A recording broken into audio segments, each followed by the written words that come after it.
Walmart own பண்ற PhonePe அவங்க ஐபிஓக்கான ப்ரிப்பரேஷன்ஸை announce பண்ணிருக்காங்க. நீங்க அதுக்கு ரெடியா? ஃபோன்பே ஒன்றும் சின்ன கம்பெனி இல்ல. இந்தியாவோட number 1 player with 48% market share. Second பிளேஸ்ல கூகுள் பே இருக்கு வித் ஷேர் ஆஃப் 37%. 2015ல இந்தியால ஃபோன்பே ஸ்டார்ட் பண்ணாங்கன்னு உங்களுக்கு தெரியுமா? ஜஸ்ட் ஒரு வருஷத்துக்கு அப்புறம் ஃபிளிப்கார்ட் $20 மில்லியன் அக்வயர் பண்ணிருக்காங்க. அப்புறம் இந்த கம்பெனி சிங்கப்பூருக்கு மூவ் ஆயிட்டாங்க. ஆனா 2022ல ஃபோன்பே அண்ட் ஃபிளிப்கார்ட் ஸ்பிளிட்னால ஃபோன்பே அவங்க ஆரம்பிச்ச இந்தியாக்கே திரும்ப வந்துட்டாங்க. பட் இதுல ஒரு ட்விஸ்ட் இருக்கு. எந்த ஒரு நான் பேங்க் யூபிஐ ஆப்பும் 30%க்கு மேல மார்க்கெட் ஷேர் வச்சுக்க முடியாதுன்னு NPCI சொல்லிட்டாங்க.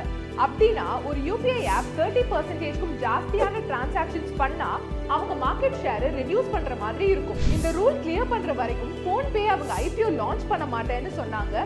ஆனா இந்த ரூல் 2021ல என்ஃபோர்ஸ் பண்ண வேண்டியது அண்ட் அது இன்னும் டிலே ஆயிட்டு இருக்கு. ஆனா எக்ஸ்பர்ட்ஸ் அதை இப்போதைக்கு வராதுன்னு நினைக்கிறாங்க. மேபி அதுக்கு தான் ஃபோன்பே அவங்க ஐபிஓ ப்ரிப்பேர் பண்ண ஆரம்பிச்சிட்டாங்க. இந்த கம்பெனியோட நம்பர்ஸ் ரொம்பவே இம்ப்ரெசிவா இருக்கு. FY24ல அவங்க ரெவென்யூ 73% க்ரோ ஆயிருக்கு. That is 5604 crore rupees. இதுக்கு முன்னாடி இந்த கம்பெனி 738 crore rupees லாஸ்ல இருந்துச்சு.